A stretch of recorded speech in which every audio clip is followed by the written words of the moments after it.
గత వారం యాకోబు రాత్రంతా పోరాడుతూ తన అంతర్గత భయాన్ని గెలిచి ఒక నూతన వ్యక్తిగా ఇశ్రాయేలుగా రూపాంతరం చెందుట మనం చూసాం. ఇప్పుడు కథలో యాకోబు కుమారులను చూడబోతున్నాం. మరి ముఖ్యంగా ఇశ్రాయేలు యొక్క భవిష్యత్తు నిర్దేశించగల కుమారుని యొక్క విధి రాతను చూడబోతున్నాం. అతడు ఎవ్వరో కాదు, అతడే యోసేపు. వయేషేవ్ పరాషా భాగం కేవలం యోసేపు యొక్క జీవిత గాథ కాదు. అసలు దేవునికి నాపై ప్రణాళిక ఉందా, ఎందుకు నా జీవితం గందరగోళంగా ఉంది అని అనుకునే ప్రతి వ్యక్తి యొక్క కథ ఇది. ఎందుకంటే కొన్నిసార్లు మీ విధి యొక్క ప్రయాణం నువ్వు అనుకున్నవన్నీ కూలిపోయిన క్షణం నుండి మాత్రమే ప్రారంభమవుతుంది. యాకోబు వంశావళి ఇది అని ఈ పరాషా భాగం ప్రారంభించి యోసేపు గురించి చెప్పడం ప్రారంభిస్తుంది. ఎందుకని మిద్రాష్ ఇలా సమాధానమిస్తుంది.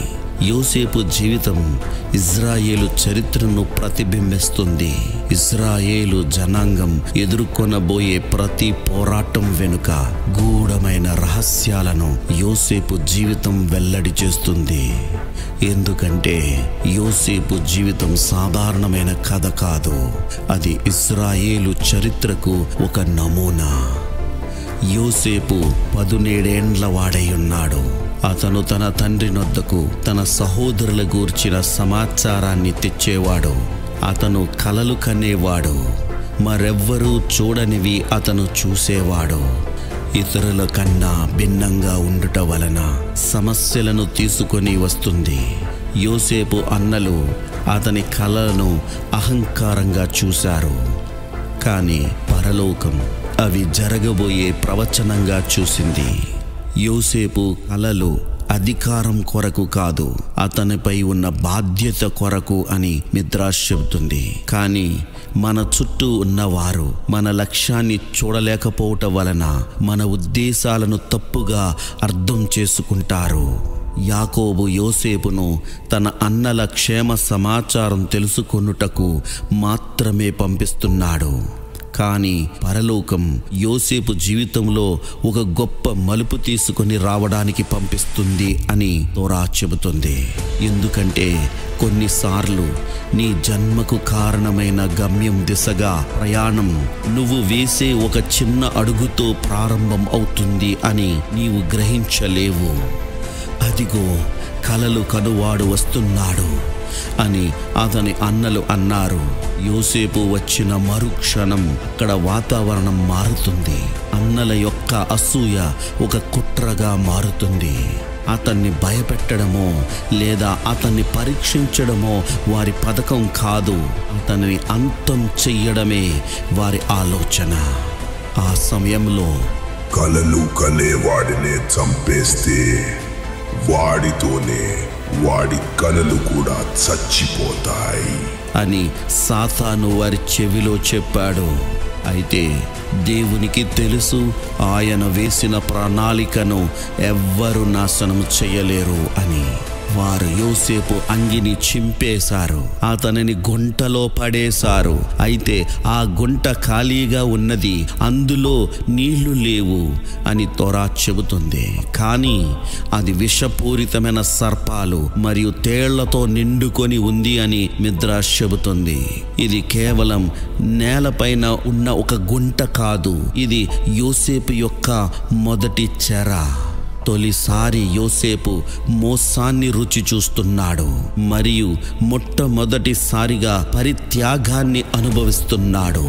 ఒక 17 ఏండ్ల కుర్రవాడు భయంకరమైన సర్పాలతో నిండిన గుంటలో నిశ్శబ్దపు చీకటిలో తన తండ్రిని గుర్తు చేసుకొని ఏడుస్తూ ఉన్న సన్నివేశాన్ని ఒక్కసారి ఊహించు చూడండి. జాగ్రత్తగా వినుము ఓ సహోదరుడా, ఓ సహోదరి. ఆ నిశ్శబ్దం దేవుడు తనతో లేకపోవడం కాదు, అది దేవుని ప్రణాళికకు ప్రారంభం. ఇష్మాయేలీయుల వ్యాపారుల బండి ఆ వైపుకు వస్తూ ఉంది. ఇదేదో యాదృచ్ఛికంగా జరిగినది కాదు.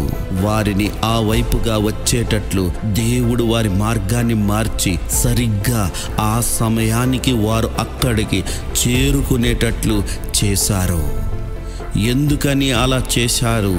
ఎందుకంటే దేవుని యొక్క కార్యాలు ఇప్పుడు కూడా నిశ్శబ్దంగా జరుగుతూ ఉంటాయి. ప్రతి వ్యక్తిని, ప్రతి సందర్భాన్ని సరైన చోట సరిగ్గా జత చేసి మిమ్మల్ని మీ గమ్యానికి అది తీసుకొని వెళ్తుంది. యోసేపు తన గమ్యానికి దూరంగా వెళ్తున్నాడు అని అనుకుంటున్నాడు, కానీ అతనికి తెలియదు పరలోకం అతన్ని నేరుగా అటువైపు తీసుకొని వెళ్తుంది అని. యోసేపు పోతిఫర్ ఇంట్లో ఇప్పుడు దాసునిగా ఉన్నాడు.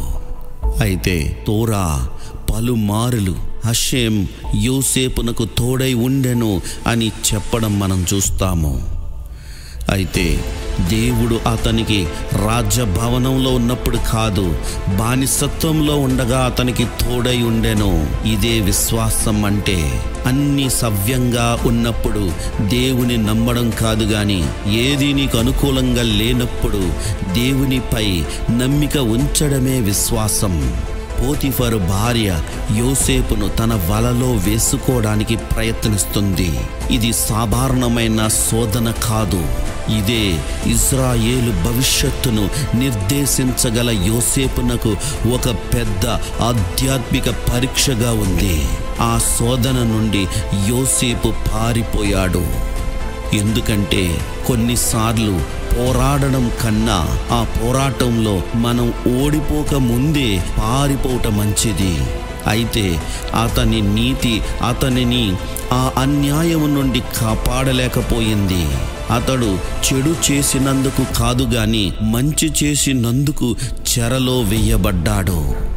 ఇదే యోసేపు యొక్క రెండవ గుంట. అయితే యోసేపు రెండవ మారు అంతటిని కోల్పోతాడు. మొదటి దాని వలె కాక ఈసారి అతను పైకి ఎదుగుతాడు. ఓరల్ తోరా మనకి ఒక విషయాన్ని వెల్లడి చేస్తుంది. అదేమిటంటే చెరసాలలో యోసేపు ఒక కొత్త వానిగా రూపొందించబడ్డాడు. కలలు కనే వానిగా కాదు, వాటి యొక్క అర్థాలను చెప్పగలిగే వానిగా. సామర్థ్యం గల వ్యక్తిగా కాదు, ఉద్దేశపూరితమైన మనుష్యునిగా మారాడు. అప్పుడు పరలోకం అతనికి ద్వారాన్ని తెరిచింది. నీ జీవితాన్ని వెలుపల మార్చడానికి మునుపు పరలోకం నీవు అంతర్గతంగా సిద్ధపడేంత వరకు వేచి ఉంటుంది. అటు తరువాత పానదాయకుల అధిపతియు భక్ష్యకారుల అధిపతియు కలలు కంటారు. యోసేపు వారి భావం చెబుతాడు.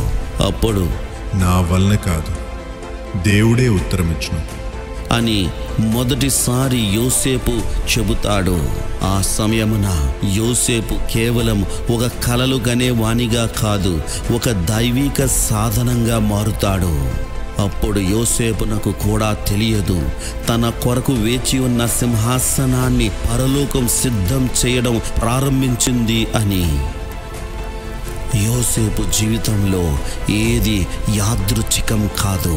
గుంట, ఇష్మాయేలీయుల బండి, యోసేపు దాసుడుగా అమ్మబడుట, బానిసత్వం, చెరసాల ఇవేవి యాదృచ్ఛికమైనది కాదు.